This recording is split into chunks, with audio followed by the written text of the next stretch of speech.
I'm now joined alongside Vanderbilt's pitcher, Sam Hliboki. Sam, it's crazy how it's already August, but how have you been enjoying your time on the Cape so far? Oh, it's been amazing. It's a dream come true. I mean, I've had the COVID year and then I had a TJ year, so it's always been a goal of mine to get up here. So I'm super happy to be here for sure. And we've had a lot of pitchers come in and out of the pen just this entire season. How awesome, though, has it been getting to know everyone? Oh, it's an awesome group of guys. I mean, just this week we got a couple more guys. They're a lot of fun. It's special. I think baseball is really the only sport where you can end a season with one team and a week later you're starting a new season with a new team, and the guys will just gel and play together. It's really cool to watch. Now, you did have a familiar face in Grayson Carter, your fellow pitcher at Vanderbilt. How happy were you when you found out you guys are going to be in Orleans together? Pumped. I think he was actually supposed to go somewhere else, but he ended up coming here, and it's been so much fun to watch him get better this summer. He's going to be a really big arm for us, I think, this upcoming season. So it's been a lot of fun to watch him grow as a pitcher. Yeah. And speaking of Vanderbilt, you guys had a great season last season. You also were a part of the no-hitter in Minnesota with Grayson and a few of your other fellow pitchers. How special was that game? Oh, that was really cool. I mean, to be a senior and to have a moment like that, I shared it with another senior, Nick Maldonado, and then obviously Grayson and one of my roommates, Ryan Ginther. It was a super special moment, and especially because we got to win the week that week because we had gone 1-1 before that game, and then getting to cap it off with something historic, I'd say. It's pretty cool, yeah. And you guys also won the SEC championship and made a postseason run. So how cool was this past year with Vandy? It was really cool. It was something that I had seen from the sidelines for a few years now. My sophomore and junior year, we went through all that. Obviously, freshman year was COVID, but it was cool to finally play in those things that I sat in the dugout or in the stands for a couple of years. Got to pitch a couple times in SEC tournament, which was awesome. Dream come true as well. Yeah, it was just really cool to actually to live out those things that you're like telling yourself you're gonna do when you come to Vandy. Yeah. And speaking of your TJ surgery, that puts you out for 680 days. So how was it just mentally really trying to keep calm and know that eventually you would be back on the field? It was tough for sure, but the teammates that I have at Vandy, they made it really easy. So much support. I mean, I can remember my first bullpen. We were on the road. I forget where, but like kind of the whole practice stopped and everyone watched me throw.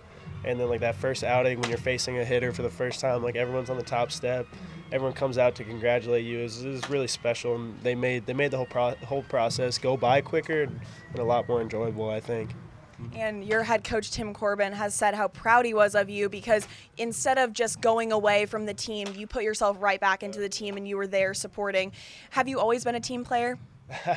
I think it's something that my dad ingrained in me early on. It's hard to win a lot of these sports solo. So yeah, just pushing your teammates, being a guy that a teammate can always come to and talk to, is something that I've always made it a goal to be able to do. And I think as I got older and younger guys started coming through the program, it was easy to give back. And I remember being a freshman in their shoes, and you're scared, you're nervous, you don't really know what to do.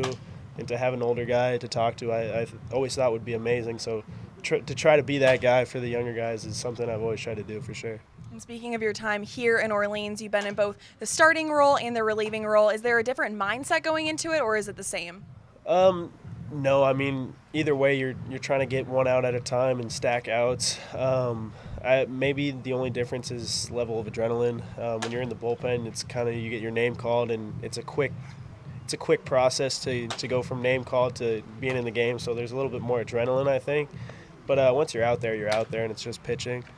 I think I've done more relieving in college, so I might be a little bit more comfortable, but I enjoy both just the same. And in this league, it's some of the best hitters in the entire country. Do you think it's just pushing you more as a pitcher? Absolutely. I mean, when I talked to Brownie, our pitching coach, at the end of our season, he was like, you got better as the year went on, and he's like, I just want you to keep throwing. And I think the competition we see up here, it forces you to get better as a pitcher, because if you're making mistakes, like, they're going to make you pay for it. So it's definitely helped me get a lot better in my time here, yeah. And now it's time for the playoffs. So how exciting is it to be here with this super close-knit team and really have some fun games ahead? It's awesome. I can't wait to compete with these guys. It's been fun all summer, and I'm excited for the postseason. I mean, these are friends that I've made here that will last a lifetime, and I'm super excited to keep competing with them and hopefully be here for another 10 days. I also heard that your parents are in the music industry. So my question to you is, did those music genes get passed down at all to you? Not at all. My mom wanted me to take piano lessons. I fought her on that for years. I said sports were too important. I think my sister got a little bit more than I did. I can't play an instrument. I can't sing. I really have no musical talent whatsoever. So no, it didn't pass down on me. You're a good baseball player, though, so it's okay. And you're also from Los Angeles. We're, of course, on the East Coast. So do the beaches stack up the same, West Coast versus East Coast? These beaches out here are actually incredible. I've spent some time on our off days there. They're beautiful. I will always be partial to the West Coast, though, for sure. Yeah, those beaches are awesome. I'm the same way. I'm from Southern California, so West Coast has my heart. Now, is there any spots in LA that you have to go to when you're making a trip back home? In and out, I'll definitely make a stop there. Other than that, there's a gym that I work out at with a lot of my friends from back home, so probably there, in and out. No, not really. Maybe Malibu. I might make a trip out there. We'll see. There we go. It's a great place. Well, thank you so much and good luck tonight.